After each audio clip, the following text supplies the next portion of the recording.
हमारे कांग्रेस पार्टी से राष्ट्रीय सचिव और यूपी के प्रभारी आदरणीय धीरज गुज्जर जी, आदरणीय आराधना मिश्रा मोहना जी जो हमारी सीएलपी लीडर है उत्तर प्रदेश कांग्रेस कमेटी के, आदरणीय दीपक सिंह जी जो एमएलसी भी हैं हमारे यहाँ से, वो आप लोगों से 1 बाय 1 में के प्रेस वार्ता करेंगे। सबसे पहले धीरज गुज्जर सर आप भाई, आग लगी है प्रदेश में, यहाँ क्यों लगा रहे हो?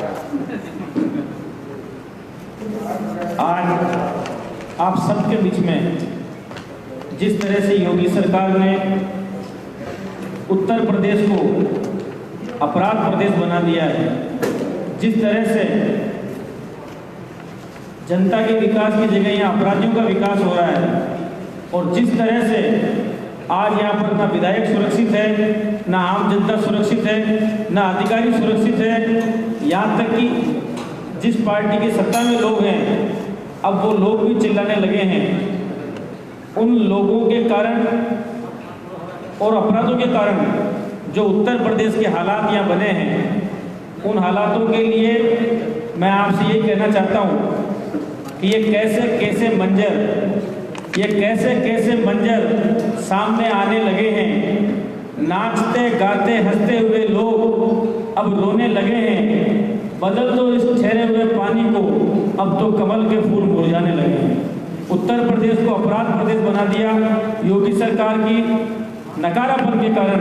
आज यहाँ का आम आदमी इतना भय के अंदर अपना जीवन जीता है, और जिस तरह से अपराध या दिन दूनी रात चौगुनी प्रगति कर रहा है, उस मुद्दे पर आपके बीच में कुछ तथ्य, कुछ आंकड़े लेकर आप लोगों के माध्यम से लोगों तक पहुंचाने के लिए हमारी पार्टी के कांग्रेस विधायक दल के नेता बहन आराधना मिश्रा जी और विधानमंडल के नेता भाई दीपक सिंह जी आपके बीच में हैं। मैं कहना चाहूँगा कि बहन आराधना जी अपनी बात रखें। उत्तर प्रदेश कांग्रेस कमेटी के प्रांगण में आज मैं सभी पत्रकार साथियों का बहुत बहुत स्वागत और अभिनंदन करती हूँ। धीरज भाई, दीपक भाई का भी बहुत बहुत आभार। पर आज बहुत भारी मन के साथ, दुखी होकर के ऐसा लग रहा है कि एक बहुत बड़ा बोझ एक जनप्रतिनिधि होने के नाते, एक जिम्मेदार विपक्ष के नेता होने के नाते आज ये प्रेस वार्ता हो रही है। जो हालात उत्तर प्रदेश में कानून व्यवस्था की हो गई है वो बहुत ही चिंताजनक है, दुखद है, निंदनीय है। मुझे याद है 2017 में भारतीय जनता पार्टी की सरकार सुशासन के नाम पर उत्तर प्रदेश में आई थी। क्या इसी रामराज की बात करते थे भारतीय जनता पार्टी के नेता? जिस राज्य में हत्याएं, लूट, अपहरण, बेटियों के बलात्कार, उनको जिंदा जला देना, इस तरह की विभत्स घटनाएं हो रही हो, ऐसा सुशासन उत्तर प्रदेश की जनता ने न कभी सोचा था ना, और ना ही इसके लिए अपना महत्वपूर्ण मतदान किया था।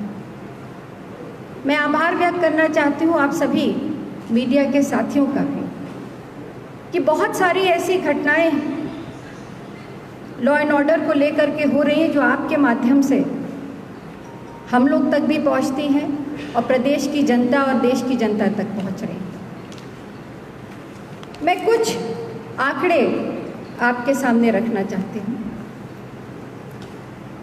हम सब जानते हैं उत्तर प्रदेश देश का सबसे बड़ी जनसंख्या का प्रदेश है। पूरे देश की आबादी का 16.85 जनसंख्या का हिस्सा उत्तर प्रदेश है। पर एनसीआरबी के डेटा के हिसाब से दुखद है कि पूरे देश की क्राइम का 10.92 यानी 11% जो पूरे देश में क्राइम होता है वो अकेले उत्तर प्रदेश में। ये दुखद है। आज अभी कल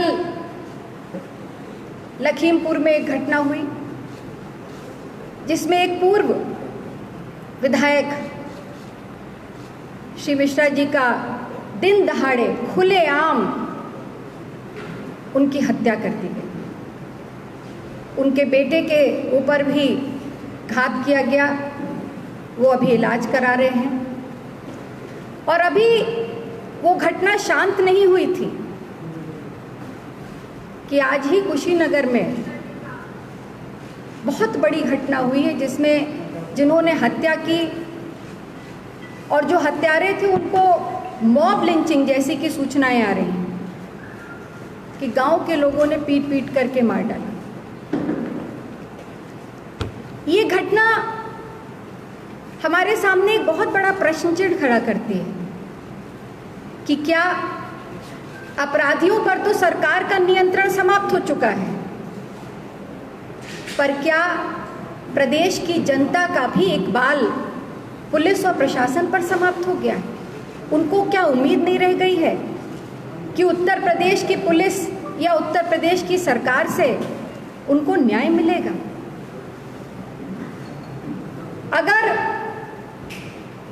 जो डेटा, जो आंकड़े उत्तर प्रदेश सरकार ने विधानसभा का सत्र जो अभी हुआ था उसके पहले जारी किए थे, मैं चाहती हूँ कि थोड़ा आपके सामने मैं उनको रखूँ। वैसे आप सबके संज्ञान में होगा, पर कुछ अध्ययन करके मैं उनको आपके सामने रखना चाहती हूँ। जनवरी 2020 से 7 सितंबर 2020 तक के आंकड़े प्रस्तुत हुए। हत्या के 2032 मामले 7 महीने में।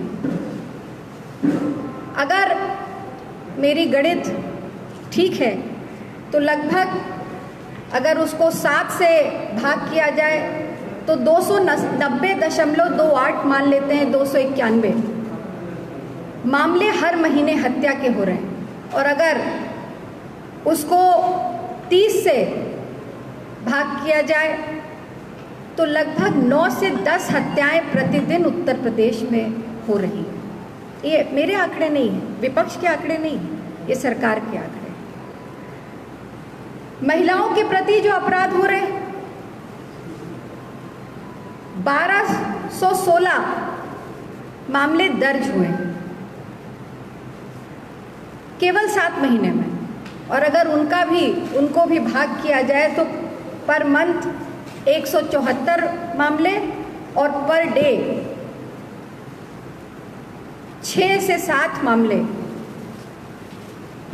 महिलाओं पर हो रहे अपराध के। एक दुखद पहलू और शायद हम सबको परेशान करने वाला एक नई तरह की घटनाएं हो रही हैं जो मुझे लगता है सबसे ज़्यादा पीड़ा करने वाली है।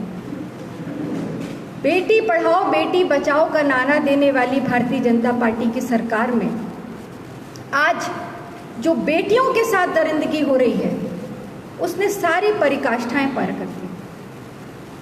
सबसे ज़्यादा जघन्य अपराध अगर हो रहे हैं तो मासूम बच्चियों के साथ हो रहे हैं और एक नए तरीके का क्राइम बेटियों के साथ हो रहा है। पहले उन बेटियों को अगवा किया जा रहा है, उनका बलात्कार हो रहा है, गैंगरेप हो रहा है और उसके बाद उनकी हत्या कर दी जा रही है। और अगर मैं कुछ घटनाओं को आपके सामने कोट करना चाहती हूँ, किस तरह से लखीमपुर खीरी में एक बेटी की रेप करने के बाद मौत होती है, हत्या कर दी जाती है। दूसरी भी घटना लखीमपुर खीरी में उसकी रेप के बाद उसकी ज़बान काट दी जाती है। लगातार बुलंदशहर की घटना देख लीजिए, ये सारी वो घटनाएं हैं। हमीरपुर में जिसको कहा, ये मैंने नहीं, हमारे मीडिया के साथियों ने कहा कि जिस तरह की घटना निर्भया कांड थी उसी तरह की विभत्स घटना हमीरपुर में उस बेटी के साथ हुई थी।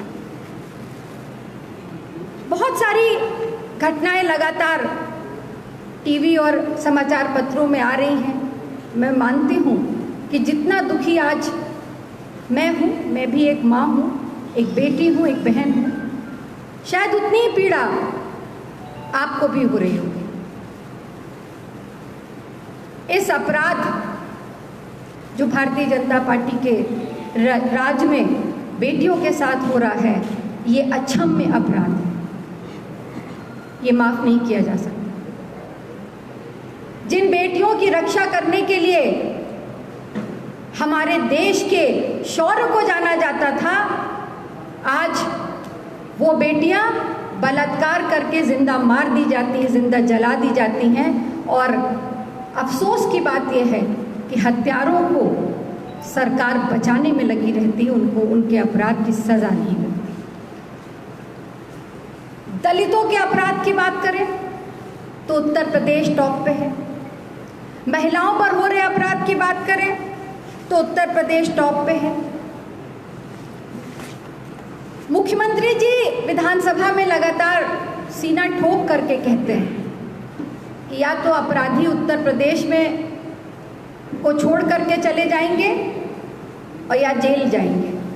मैं पूछना चाहती हूँ कि आखिर अगर सारे अपराधी उत्तर प्रदेश को छोड़ के चले गए, मुख्यमंत्री जी 3.5 साल बीत गए, मात्र 1.5 साल बचा है, तो आप जवाब दीजिए कि अगर सारे अपराधी उत्तर प्रदेश छोड़ के चले गए या आपकी सरकार ने, आपकी पुलिस ने उन्हें जेल में बंद कर दिया, तो ये अपराध कर कौन रहा है?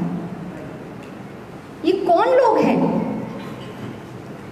जो रोज एक नया अपराध करके उत्तर प्रदेश के मुख्यमंत्री को एक नई सलामी देते हैं, चैलेंज करते हैं रोज उत्तर प्रदेश की पुलिस को, उत्तर प्रदेश के लॉ एंड ऑर्डर को, और मैं तो कहूंगी ये रोज चैलेंज करते हैं उत्तर प्रदेश के मुख्यमंत्री के बयानों को।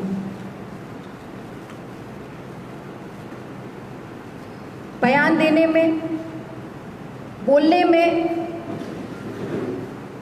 कुछ नहीं जाता, पर हाँ, आज अगर किसी का जा रहा है तो गरीब विधवा की मांग सुनी हो रही, माओं की गोद उजड़ रही है,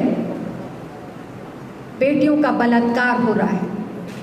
ऐसा रामराज उत्तर प्रदेश को नहीं चाहिए। मैं आप सबसे यही कहना चाहती हूँ कि इस लगातार जो हत्याएं और अपराध हो रहा है, इसके लिए अगर कोई जिम्मेदार है तो उत्तर प्रदेश की कानून व्यवस्था जो पूरी तरह से लचर हो चुकी है, पूरी तरह से उत्तर प्रदेश की सरकार असफल हो चुकी है लॉ एंड ऑर्डर को संभालने में।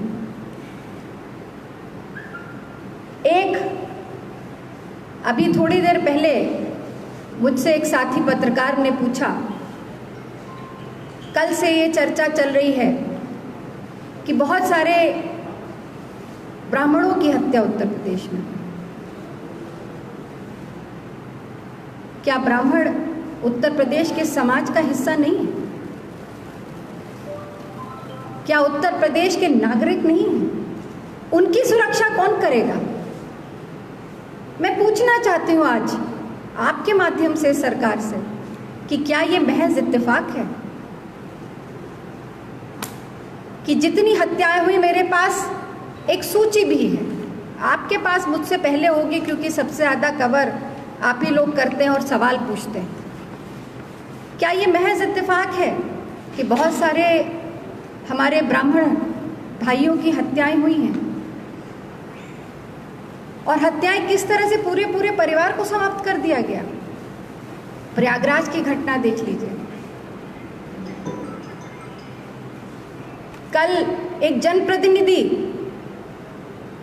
लखीमपुर में उनकी हत्या हो गई, और दुख की बात यह है कि 3 बार के विधायक और पुलिस उस पूरी हत्या को दूसरा रंग देने का प्रयास कर रही है। तो क्या मैं इसको एक इत्तेफाक मानूं या साजिश मानूं? मैं सिर्फ इतना कहना चाहती हूँ और स्पष्ट करना चाहती हूँ, अपराधी की कोई जात नहीं होती, विक्टिम की कोई जात नहीं होती, और कांग्रेस पार्टी पूरी तरह से उन सभी के साथ खड़ी है जो इस सरकार में पीड़ित होंगे, शोषण उनका होगा। पूरी तरह से कांग्रेस पार्टी उनके साथ खड़ी है और खड़ी रहेगी। हम ये लड़ाई संघर्ष करेंगे, विधानसभा के अंदर भी करेंगे और सड़कों पर भी करेंगे। यही प्रियंका गांधी जी का भी निर्देश है। अंत में मैं आप सबसे इतना ही कह करके अपनी बात को समाप्त करना चाहती हूँ। मैं सिर्फ 2 जिलों के बारे में आपका ध्यान आकर्षण चाहती हूँ।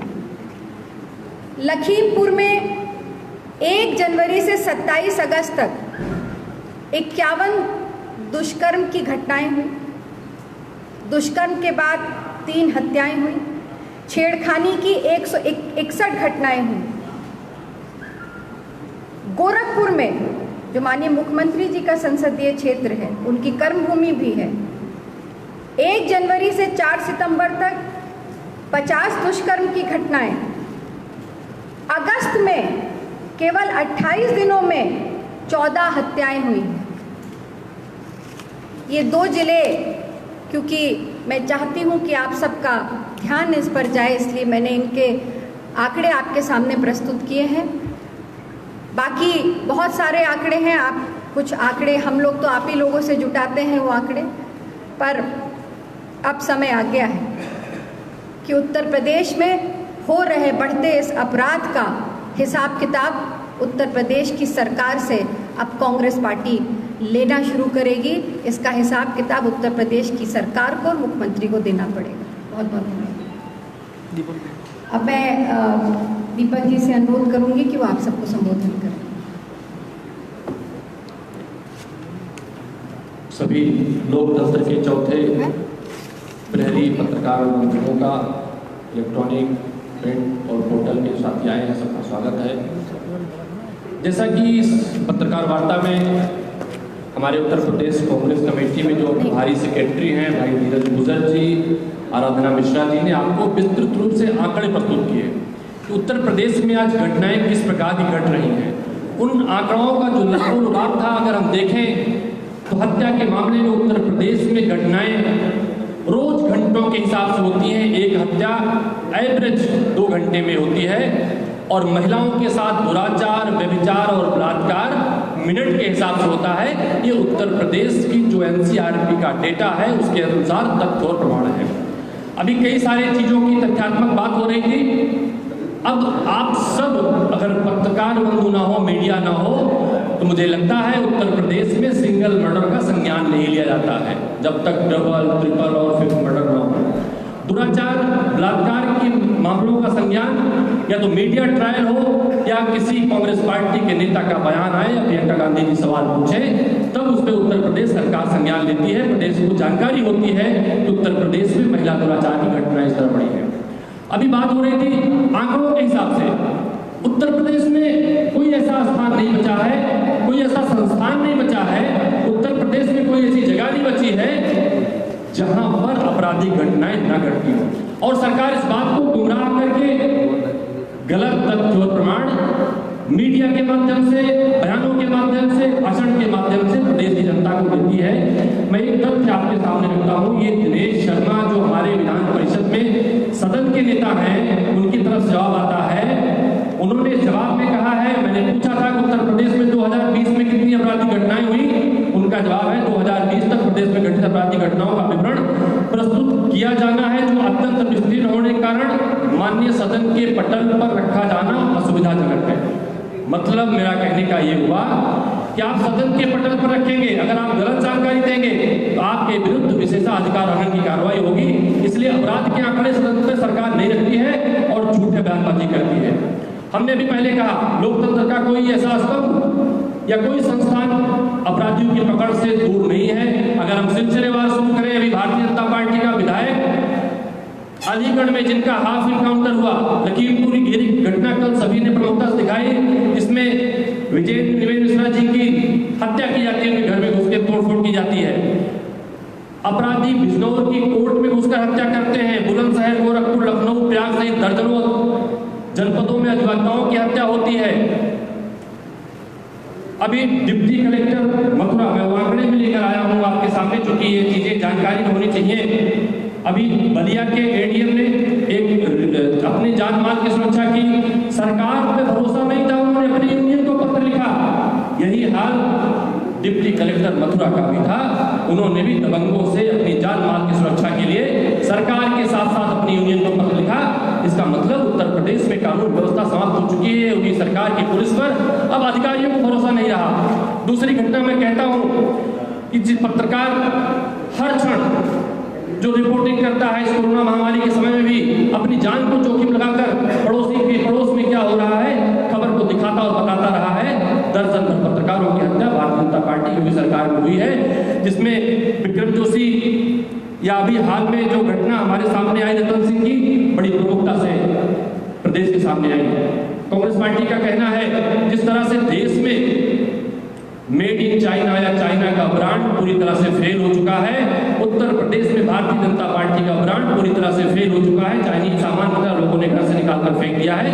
2022 का इंतजार कर रहे लोग कि जिस तरह से उत्तर प्रदेश में घुट घुट कर जीना या यूं कहें जीना मुश्किल हो गया है, उसके पीछे तथ्य और प्रमाण है उत्तर प्रदेश की पुलिस के कारनामे। और उत्तर प्रदेश की पुलिस को कंट्रोल कौन करता है? हमारे प्रदेश के मुखिया योगी आदित्यनाथ जी, जो गृह मंत्री भी हैं, उनकी पुलिस के कारनामे भी आपके सामने है।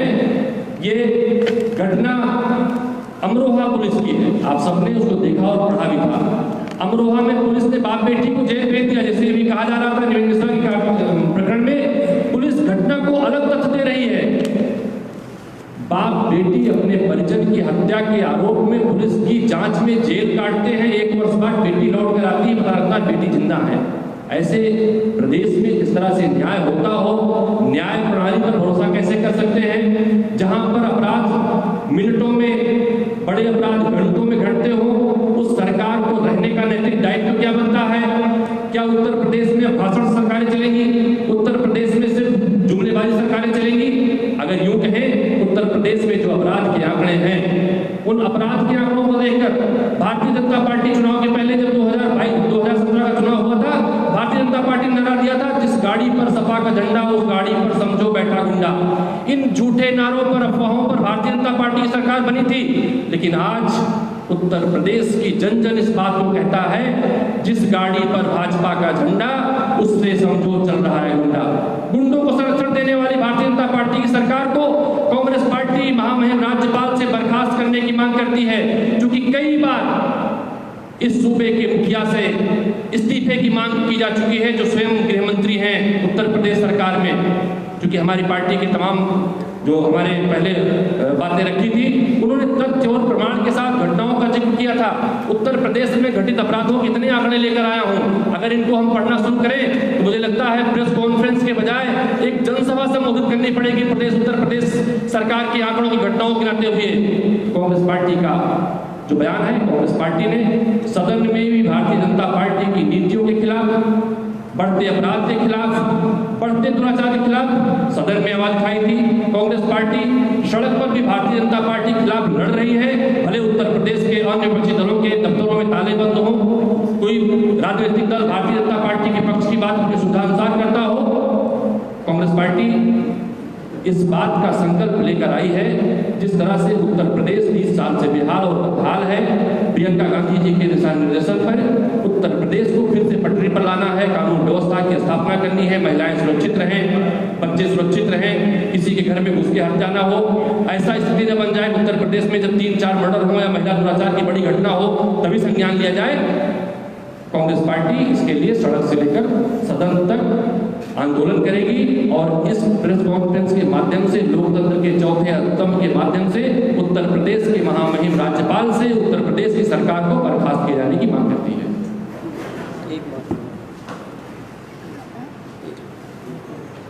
एक आखिरी में बात कहना चाहता हूं आपसे, जिस प्रदेश के अंदर गंगा बहती है उस प्रदेश के अंदर सड़कों पर खून बह रहा है, इसका जिम्मेदार सिर्फ और सिर्फ अजय बिष्ट जी का नकारापन और इनकी सरकार की नाकाबिलियत है। जब सत्ता के खुद के हाथ खून में रंग जाते हैं तब वो प्रदेश अपराध प्रदेश बन जाता है। और मैं ये बात इसलिए कह रहा हूँ कि पूरे भारत का जो उत्तर प्रदेश जिसे सिरमौर माना जाता है, जहाँ ज्ञान की नदियाँ बहती थी, जहाँ से सांस्कृतिक नदियाँ बहती थी, आज उसके अंदर ना न्यायपालिका सुरक्षित है, ना विधायिका सुरक्षित है, ना पत्रकार बंधु सुरक्षित, जो लोकतंत्र का चौथा स्तंभ है वो सुरक्षित है। लोकतंत्र के चारों स्तंभों को यहाँ पर मटिया मेट करने का काम अगर किया जा रहा है तो भारतीय जनता पार्टी की योगी आदित्यनाथ की सरकार के द्वारा किया जा रहा है। और उससे भी बड़ी बात, जब शासन ये भेद कर लेता है कि ये फला जाति का व्यक्ति है,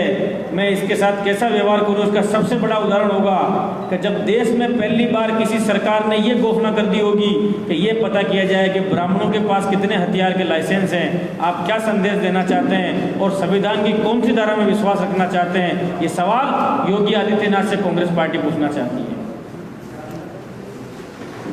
मैं एक आप सब सवाल पूछे, आपका तो आप भी पूछिए। उसके पहले मैं ये पूछना, एक हमारे बहुत प्रिय साथी पत्रकार नीलांशु जी, जो हमेशा जिनका चेहरा प्रेस कॉन्फ्रेंसेस में मुस्कुराता चेहरा दिखता था, आज वो हमारे बीच में नहीं है।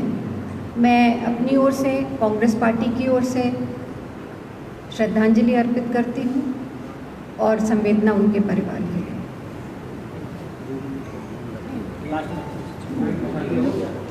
जी, अगर आप लोगों को कुछ सवाल जवाब हो तो आदरणीय जो हमारे स्पीकर होंगे वो आपको जवाब देंगे। सवाल नहीं अभी तक आ गया। साथियों को कुछ भी अगर सरकार तो कह रही है कि वो एक्शन मोड में मुख्तार अंसारी हकीकत पूरा वो ध्वस्त कर रही है, कहीं से मुक्त हो जाएगा, अपराध मुक्त हो जाएगा। ज़रूर अपराधियों के खिलाफ ज़रूर कार्रवाई होनी चाहिए, पर कार्रवाई इतनी ज़बरदस्त होनी चाहिए कि उसका असर अपराध रुकने में दिखाई देना चाहिए। कार्रवाई अपर्याप्त होती है तभी अपराध बढ़ता है। सरकार की मंशा इसी से नज़र आती है कि लगातार उत्तर प्रदेश में अपराध बढ़ते जा रहे हैं और भारतीय जनता पार्टी अपराधियों को संरक्षण दे रही है। ये सीधा आरोप है कांग्रेस पार्टी का। माता जी, आपने निर्भया मिश्रा जी की मौत का मामला उठाया, पोस्टमार्टम रिपोर्ट में खुलासा हुआ कि हार्ट अटैक से मौत हुई, क्या समझा जाएगा? ये अब रिपोर्ट अगर पीएम पोस्टमार्टम की आ गई है तो उस पर अध्ययन होना चाहिए, पर ये बात तो ब्रॉड डे लाइट में थी। उनके साथ उनके घर में घुस करके जिस तरह से उनके साथ मारपीट की गई, तो ये तो सबको मालूम है कि किस तरह से उनके यहाँ उनके घर में गुंडागर्दी की गई, लोगों ने उनको मारा पीटा। तो अगर उस दौरान हृदय गति रुक गई उनकी तो ये तो जांच का विषय है, आने दीजिए। पर इस बात से कोई नहीं मना कर सकता कि उनकी जो जिस तरह से उनके साथ व्यवहार किया गया, मारपीट की गई, तो हो सकता है उसके बाद उनकी हृदय गति रुकी हो। नहीं, किसी व्यक्ति की उम्र ज़्यादा है, उसके साथ पहले हार्ट अटैक आ चुके हैं और उसके साथ आप मारपीट करते हैं, मारपीट करते समय उसकी छाती के ऊपर वार करते हैं, तो वो हार्ट अटैक से मरेगा और कैसे मरेगा? गला घोट के तो मारा नहीं। ये कहा है कि पंचायत चुनाव की तैयारी कराएं और पंचायत चुनाव कराने की तैयारी की जा रही है, आपकी क्या तैयारी? देखिए, तैयारी तो हमारी पूरी है और चुनाव जब भी होंगे कांग्रेस पार्टी पूरी ताकत से पंचायत चुनाव में लड़ेगी। और जिस तरह से कोरोना पे असफल रही है, बेरोजगारी बढ़ती चली जा रही है, आज किसान परेशान है खाद को लेकर के, हत्याएं और अपराध उत्तर प्रदेश में बढ़ जा रहा है, ये सारे मुद्दे लेकर के कांग्रेस पार्टी चुनाव में उतरी। कोरोना काल में सरकार के द्वारा जो तमाम उपकरण खरीदे गए हैं उन पर घोटाले की बू आ रही है। देखिए, ये अंदेशा कांग्रेस पार्टी ने शुरू में उठाया कि उत्तर प्रदेश की सरकार अपराधियों को संरक्षण के साथ साथ भ्रष्टाचारियों को भी संरक्षण दे रही है। लगातार जिस तरह से मामले आ रहे, कोरोना के नाम पर जिस तरह से गरीबों का अधिकार छीन करके इलाज में जिस तरह के नाम पर जिस तरह का भ्रष्टाचार हो रहा है, उपकरण खरीदने में हो, दवाइयों में हो या क्वारंटीन सेंटर्स में हो, उसकी बदहाली आप लोगों ने दिखाई और हम सब ने देखी, पूरे देश ने देखी। तो पूरी तरह से सरकार भ्रष्टाचारियों को संरक्षण दे रही है। लगातार ये घटना आने के बाद भी रोज़ कहीं ना कहीं किसी न किसी जिले से ये घटनाएं सामने आती हैं और अभी अगर रायबरेली की जो घटना सामने आई है, जिसमें हमने देखा कि डीएम और सीएमओ के बीच का जो दुखद वार्तालाप हुआ है, उसके पीछे भी कहीं ना कहीं भ्रष्टाचार की बू आ रही है। तो ये पूरी तरह से भ्रष्टाचार को संरक्षण दे रही है, जिस तरह से अपराधियों को संरक्षण दे रही है। महिला पुलिस कर्मियों पर सवाल हो रहे हैं कि उनके साथ छेड़छाड़ हो रही है, इस तरह के मामले सामने आए हैं। ये क्या लगता है प्रदेश की पुलिस में क्या महिलाएं सुरक्षित नहीं हैं? ये पहली घटना नहीं है। हम लोगों ने, आप ही लोगों ने दिखाई थी एक 1090 चौराहे के पास भी एक महिला पुलिसकर्मी को लगातार कुछ लोग फॉलो करते रहे, उसको परेशान करते रहे, किसी तरह से वो पुलिस थाने पहुंच करके उसने वहाँ पे अपनी जान बचाई। लगातार इस तरह की घटनाएं सामने। मैंने तो कहा कि इस सरकार में महिलाएं, चाहे वो पुलिस में हो, चाहे राजनीति में हो, चाहे अधिवक्ता हो, चाहे डॉक्टर हो या छात्र हो, कोई भी महिला या पत्रकार हो, कोई भी सुरक्षित नहीं। पुलिस महकमे से भी वो महिलाएं पुलिस महकमे पर ही आरोप लगा रही। ये पहले भी ये घटना सामने आई है और मैं कहती हूँ इसकी ये जांच होनी चाहिए। ये प्रदेश की सरकार की संकीर्ण विचारधारा की वजह से आज महिलाओं पर, उन्हीं के पुलिस महकमे में, उन्हीं के अधिकारियों पर इस तरह के आरोप लग रहे हैं। ये निंदनीय है, दुखद है। और एक किसानों के साथ काला बाजारी की खबरें तमाम तरह की आ रही और एक खबर यही आ रही है कि जो किसानों को दिया जा रहा है, गरीब को चावल गेहूं को लेकर, उसमें बीच चिप के जरिए काला बाजारी या धोखाधड़ी खबरें आ रही है। इस पर क्या कहना है? देखिए, लगातार हम लोग इस मुद्दे को उठाते रहे। किसान आज सबसे ज़्यादा प्रताड़ित है। किसान आज सबसे ज़्यादा प्रताड़ित है क्योंकि आज खाद का जो काला बाजारी हो रही, जिसकी वजह से इतने बढ़े रेट हैं। हम विधानसभा में इस मुद्दे को लेकर के जाना चाहते थे, पर सरकार चर्चा नहीं की, सरकार भाग गई चर्चा से। तो अब ये सबसे बड़ा मुद्दा है, काला बाजारियों को सरकार का संरक्षण प्राप्त है और उनके दम पर सरकार उन काला बाजारियों को संरक्षण दे रही है। इसी वजह से दाम इतने बढ़े और किसान आज सड़कों पर है, परेशान है, उसको नहीं मिल पा रही है खाद।